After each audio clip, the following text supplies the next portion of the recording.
Hello, everyone, and welcome to this week's edition of NASCARFemale.com's live webcast, The BURNOUT. Featuring myself, Kimberly Grace Bowman, the official reporter for the number 24, Chase Elliott, and my co-host, Emily Luther, the OR official reporter for the number 21 of Ryan Blaney. Well, Martinsville.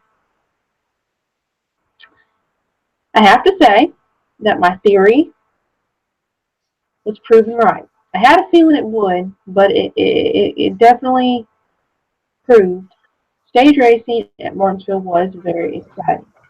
Mm-hmm. So contrary to what my original thinking was, the stage racing would stink on short tracks and be great on long tracks, it actually did the reverse. Martinsville was pretty darn exciting. Mm-hmm. I feel like it was a little bit more exciting for you though, because Chase won one of the stages. Well, it's not completely about it. Not all the reasons that was cool. Yeah, I thought Chase had it. I'm surprised that BK was the winner for sure. I thought it was gonna be Chase or Kyle that won, and then all of a sudden Brad comes out of nowhere, and I'm like, Since he's not like a Martinsville dominator, I'll let it slide this once.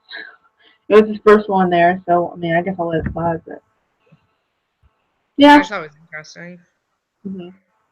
But yeah, it was definitely a way more exciting race than the one before.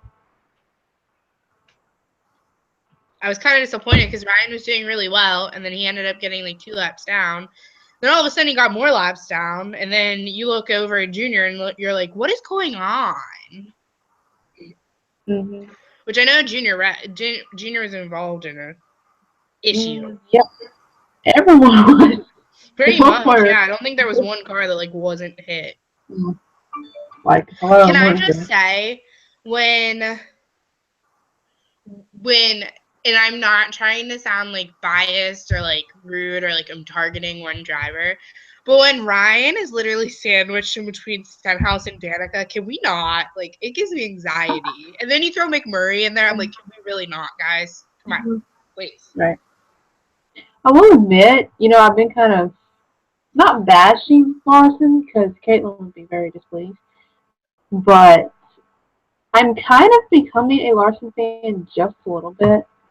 This week was kind of interesting about drivers doing more home track races and stuff. Was pretty cool and bringing a little bit of recognition to that. And then I'm sorry, I'm freezing. I'm froze. He flies commercial. Ooh. He flies commercial, and he's now buckling to fly first class. And I'm like, okay, that's kind of classy for the driver. Yeah. So he kind of has my support. If Caitlin's listening, she'll probably be excited. But anyway.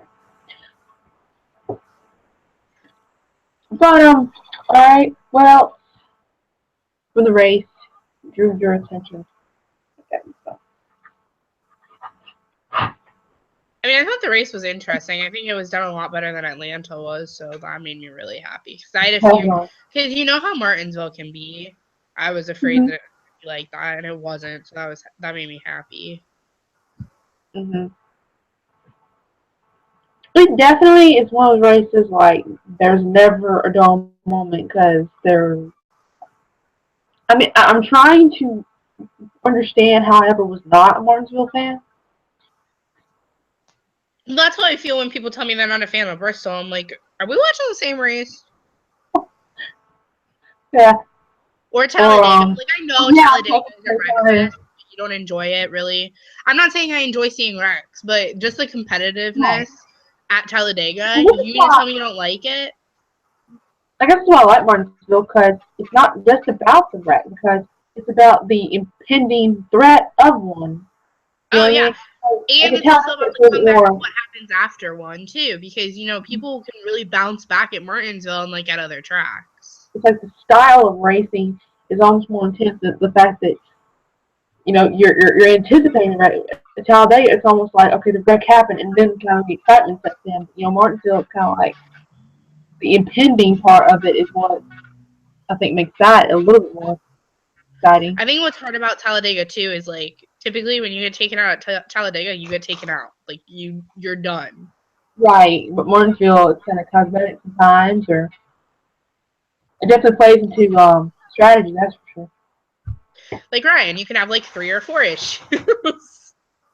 Oh, we got like a tire bent into our car. You know, it's a little bit of a, oh, we got the whole front of our car's off. We're good. It's fine. It still Was drives. That's all that it this matters. week? Was it Martinsville this week or last week in Atlanta that Suarez had the front of his car just off? That was this week at Martinsville. Yeah, I think Yeah. so. Oh, yeah. Like, I remember. I looked and I was yeah, like, wait a minute. one The car was front out. end is completely gone. Like, you literally have the engine and you have the tires, and that's about it. Yeah. I mean, I've seen it before. It's not the first time I've seen it, but still, it's kind of funny. It was interesting, though, to see it with the new 5-minute rule. Like, they were just like, okay, screw it. We'll just rip the whole thing, keep the whole thing off. We're not even going to try and repair it. Fine. This will take more than 5 minutes. We'll just throw a little duct tape on there. It'll be fine. Yeah. For sure. Good for them, though. Yeah. Headed into Texas this weekend, and y'all know it's one of my favorites. Have I been under a rock, or did I not realize they was repaving? Wait, what? They repaved Texas. Did they? Yep. Listen, I just want to go to Texas for one reason and one reason only, and it's the Big Hoss. That's really the only reason why I want to go.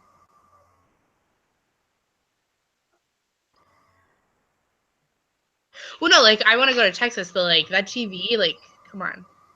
Yeah. The thing is, how can you really enjoy it? Because to me, TV means relaxation. I mean, how can you, unless you're at the camper and you're camping, that would be one thing. If You're going to relax watching that big of a television. I'm going to be like, oh my God, this is so cool. Oh, wait. What did they show Walker on the big television? Now, that will make my visit to. I saw that he became an honorary Texan this week, so congrats to him, finally. I'm like, it took him this long? That's so, yeah. It only took, many years. It's fine. I mean, lived there like, what, half his life? I think so, yeah. Yep. Like, they could have done it, like, in the 90s. Yeah. But, okay. So, back on the subject here. Because y'all know I could talk about that for days. Yeah, they repaved Texas, and obviously we were living under a rock when that was announced. According to this, I mean, the headline article says, drivers eager to see newly repaved Texas. And I'm just like, okay. Interesting. I mean, you didn't know that either? Just make sure I'm not crazy. Well, did they keep the banking in the corners, like, the same? Like, did they keep the banking on the backstretch and on the dog legs? Yeah, I'm reading the article. As NASCAR heads west this week to the Texas Motor Speedway's newly paved 1.5 miler in a month otherwise filled with short track races, teams will have plenty to reconsider about the track itself. The Fort Worth high banks have been partially reconfigured and received the first new paving since '01. The bumps long associated with portions of the track are gone. The banking in turns 1 and 2 has been reduced from 24 degrees to 20 degrees. And the racing surface in that section has been widened from 60 feet to 80 feet, while turn 3 and turn 4 will remain at 24 degrees of banking. That's interesting. That's going to change the game, I think. It's not like, it's not a big degree change. It's not like big changes that'll really affect it, right. But you're going to see some differences. Mm-hmm. You know if they tested there since they repaved? No, when they repaved to know that. No, they haven't tested there, as far as I know. Mm-hmm. That'll be interesting too. Junior, I know, was testing at Phoenix a lot last year, or like in the off season, but I never saw anything about Texas from anybody. Right. And the article also says, while there has not been a tire test on the new surface, Goodyear has assured it has tires ready to go. Really? Because Goodyear also just canceled a test at Michigan. Huh, seems like a trend here. You know what makes me laugh, though? What's funny, what's the funniest thing about the whole tire situation is even if they test it on the track, the tires are still crap. Like, it doesn't matter. You can test them, you cannot test them. Pretty sure Goodyear's going to bring crap tires to a racetrack. I don't know why we still have a contract with them. I have that sometimes. Go into yours. That's me. I don't understand. Why can't we go to like Firestone or something? That's what I was wondering. I'm like, why are they kind of like number one? Like, brands you have out there, Firestone, Goodyear, Michelin. What other brands is out there as far as it would make? There's a lot. I'm looking at the length of their contract. They signed an extended contract in 2011. Oh, this is their last year. Ooh. But they just begun extension talks. And they've been going for what?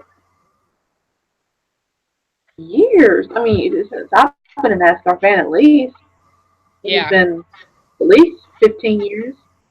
Since the 1950s. Oh, so they've been with them the whole time. Yeah. Jeez. Which is fine if they were still bringing a decent tire to the table, but they're not anymore. Maybe that'll change after this year. They're in extension talks. The last time they extended was in 2011. This is the last year on that extended contract, and they're in talks again. They'll probably do. Oh, I'm sure they will because it's one of the longest running, contracts that NASCAR has. They've eliminated a lot of them. The Goodyear blimp, everything. I'm seeing media money going away there. They ditch them.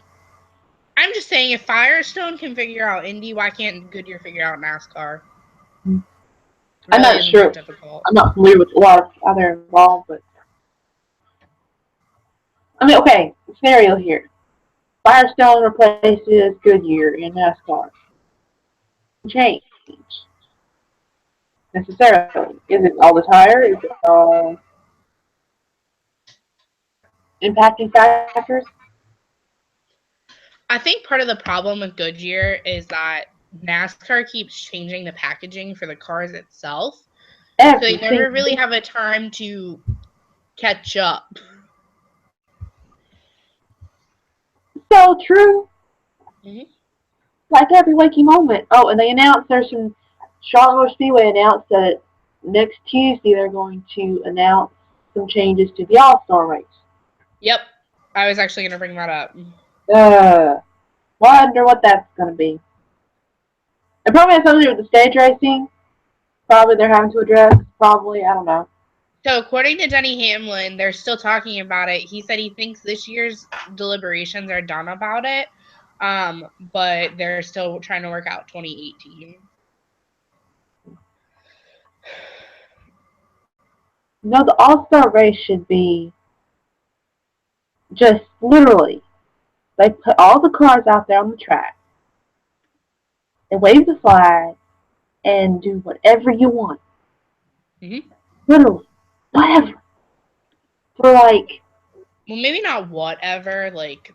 Not, well, yeah, but I mean, just race and put a time limit on. Don't even put like laps. Just say race till 10 p.m. Like, if we let them do whatever they want, Kyle Busch is going to end up with a bloody head again. I'm just saying. That's true. But literally, I mean, last time they said no restrictions, they put restrictions.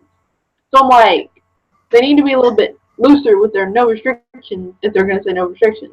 Yeah. They still had tons of rules on pit road.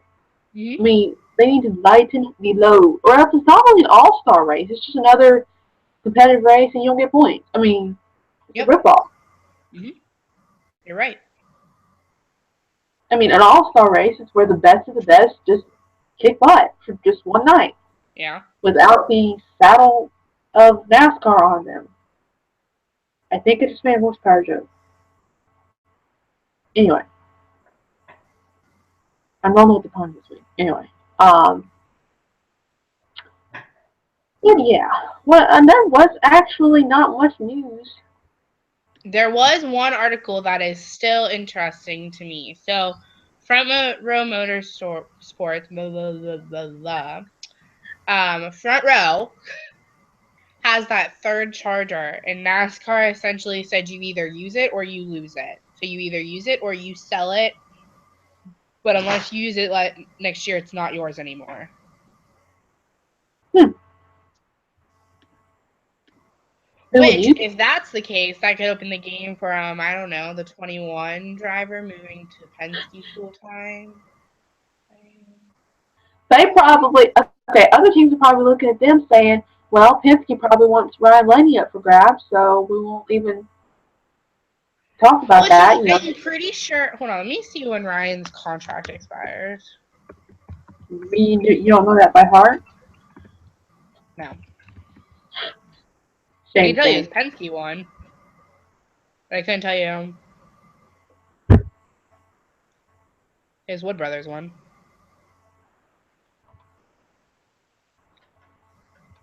I think Ryan's hold on.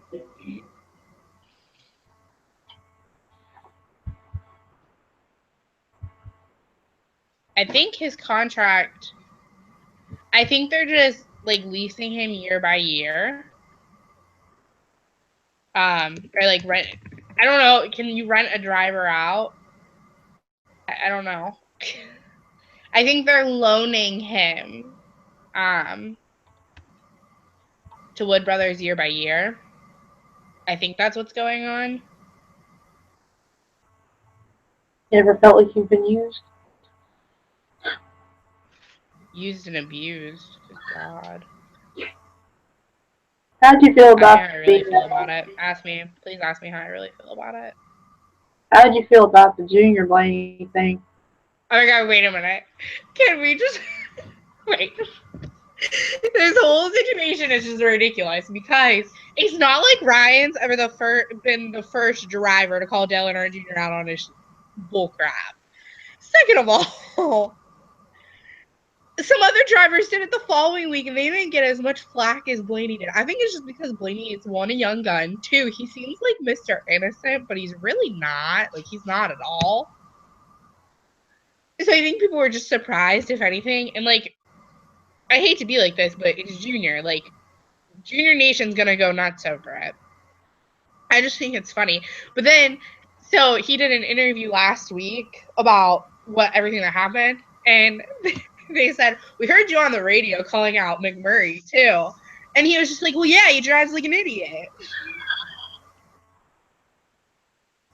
He said it in some other not so nice words, but it was just funny because he's like, he has the mentality that like he doesn't care who he upsets. Mm-hmm. But like if he does upset somebody, he tries to make up for it. Like with Amy, he bought her flowers, which it worked out because it was her birthday, like the day that he actually got them to her and left them outside. So they were like, I'm sorry, flowers, but like, happy birthday, flowers too. And then the fact that he's buying Junior a case of beer, like, he's a good guy. He knows when he shouldn't have said something that he said, and he tries to make up for it. So, media's probably blowing her up a little bit out of proportion, probably. Oh, absolutely. Junior wasn't even mad. Like, like they had mentioned something about his Junior. He wasn't even mad. Like, okay, like the media comes up to him like, how do you feel? Are you very angry about this? And he's like, oh, thank you for telling me I'm angry. I didn't know that. Yeah, like, he wasn't even mad at all. We understand there's a lot of bad blood between you two. Oh, thanks for the information. I like that talk from that. It was just funny. He makes me laugh. They both make me laugh, actually.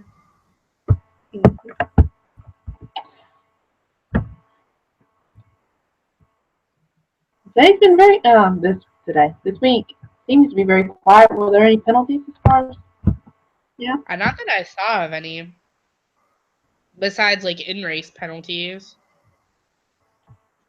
Fanny, and you blinked out. What? You blinked out. I said I don't think there was any other than the ones about like the ones during the race.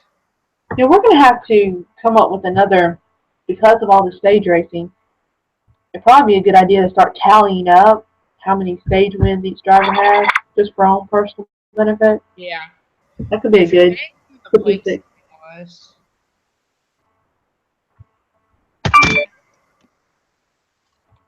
So I think that makes what, two stage wins for Chase? Or this is first? First. First? I feel like he's won another one, but I don't think. Okay. I will say for the stage racing, it is very interesting because like X won one of the stages, but he ended up getting wrecked. Just to see that drastic change from one start of the race to the end of they won this stage, but they didn't finish the race. Just that drastic. Yeah. I think it's kind of cool. I agree. Just It's interesting. seeing you can actually, because you know once the driver wrecks, you kind of at the same time, you know, see the game, but before stage racing, it was just kind of like, oh, they wrecked, you know, whatever. You didn't really know how good they were doing unless you were just paying attention. Seeing, okay, they won a stage and then they wrecked. They're in the last stage. That statistical perspective is a little, I guess you could say. Yeah, it's interesting.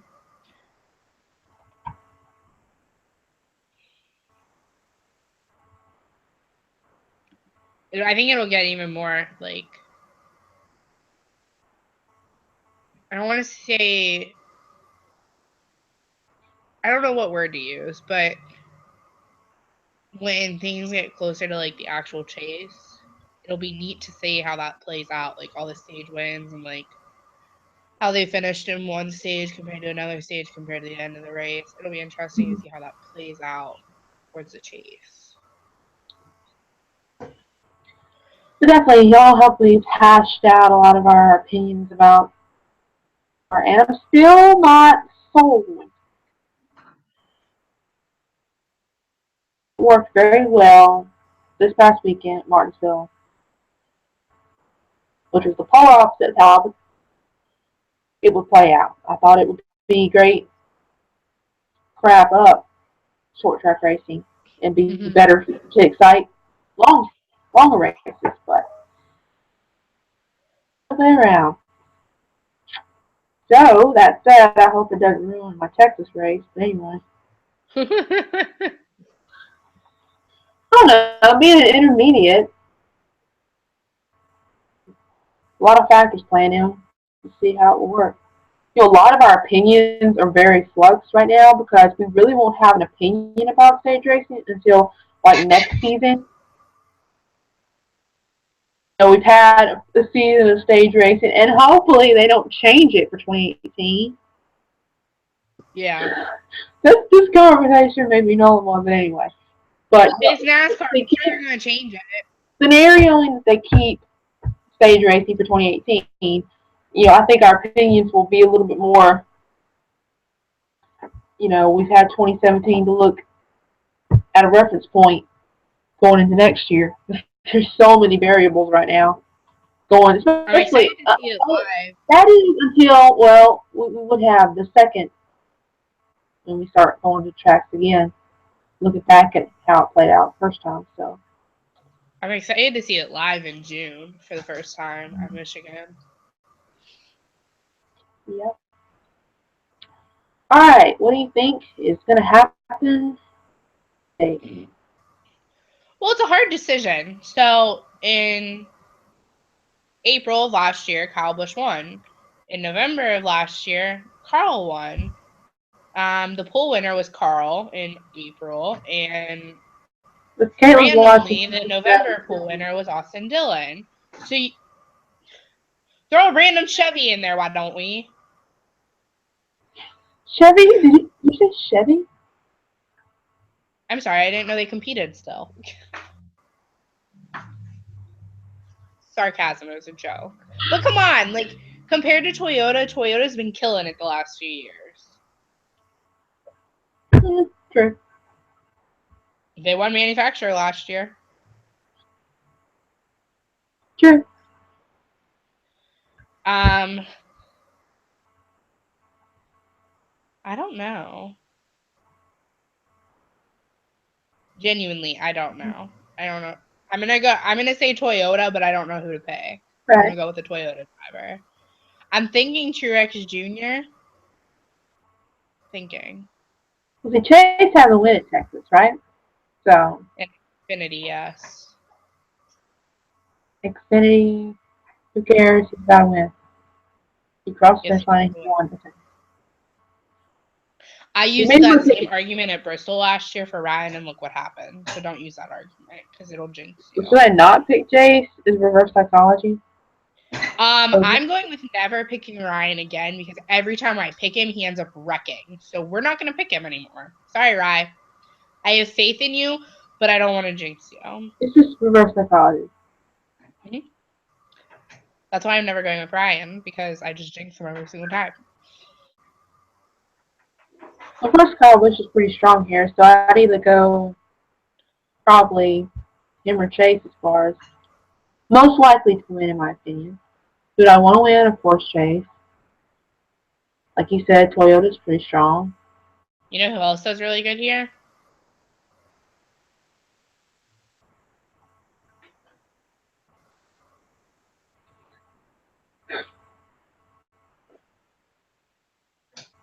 Keep an eye on Let Joey me this know. weekend, I'm telling you. You mean the 2 or the 22? You flashed it twice.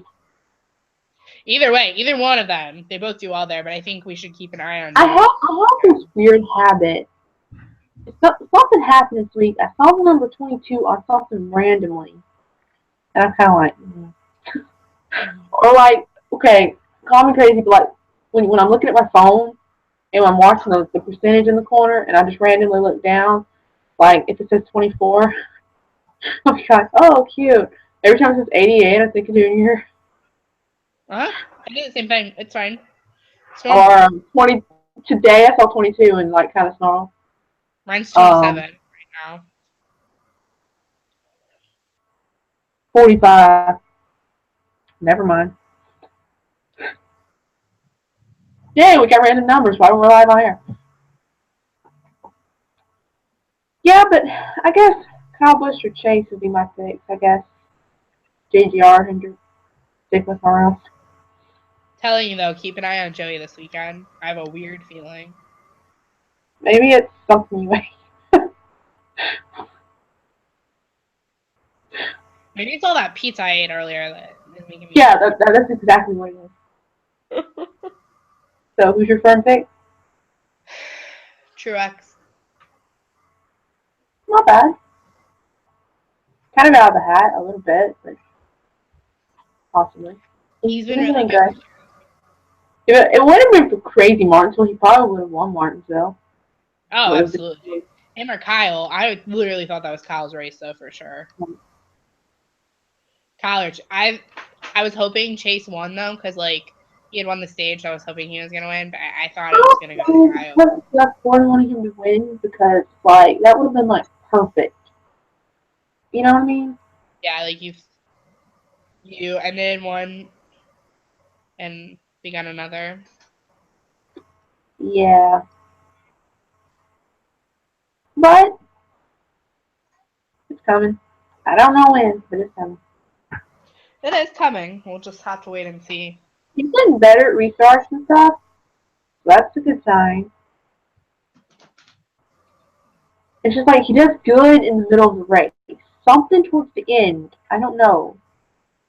Thomas gets really annoyed with watching restarts with me because he gets really annoyed when I watch restarts because I sit there and I'm like, he spun his tires. He spun his tires. Bad restart. That's my dad. I mean, he's pretty. He's basically a Chase Elliott fan, even more than me. I've heard him growl. I've heard him. So it's not just me. It's a joint fanship going on around this joint. That's fine. It's kind of like, I don't really know how we become Chase Elliott fans. We just did. It was the weirdest thing. Was your dad a Bill fan? Not like stringently, or he hasn't told me, but in general, he's like many drivers. Wait, so we were on our way back from Florida and we had a detour around Atlanta. And I literally checked the GPS to see where Dawsonville was because I was going to go to the diner. But I was like 3 hours out of the way. So we're like, Oh, it's just like that. Can we make a detour? yeah. I was like, can we just drive through? Just take a picture. Just a small one. That would be me if we ever had to go to Texas and we weren't going through Dallas. That would be totally me. Anyway, I guess that's about it for this week. I'm still behind on my Chase Elliott articles. Being sick for a week kind of just threw my whole perspective off. I understand. I still have a cough. Once I got over the fever, I was better, and I haven't had anything for 2 weeks, and I'm good. Great, ready to rock and roll. Well, that's good. All right, well, thank you all for joining us tonight. Hope we haven't kept y'all too long. You got nowhere to be.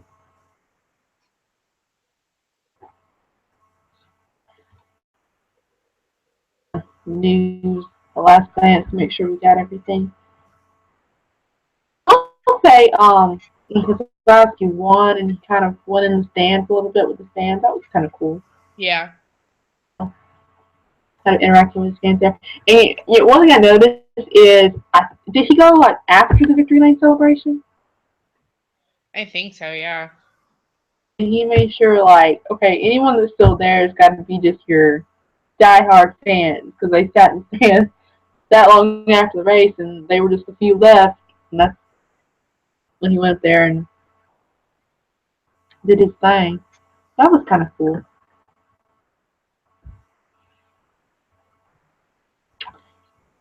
Well, thank y'all for joining us this week. As always, be sure to head over to .com and read all the wonderful articles and reports our ladies write about their drivers. News, I am heading up the Instagram page now for the foreseeable future and Pinterest straightened out. So we'll get some more content going on social media. We kind of let that fall a little bit, but I've been asked to take that up, so I'm going to make it shine. So on Instagram, Pinterest, Facebook, Twitter, y'all know the drill. All the information is on our website, NASCARFemale.com. Here next week, same time, 9 p.m. Eastern Time, on NASCAR Female YouTube channel. Don't forget to subscribe, and we will see y'all next week after Texas. Have a great night, and God bless. Night, y'all.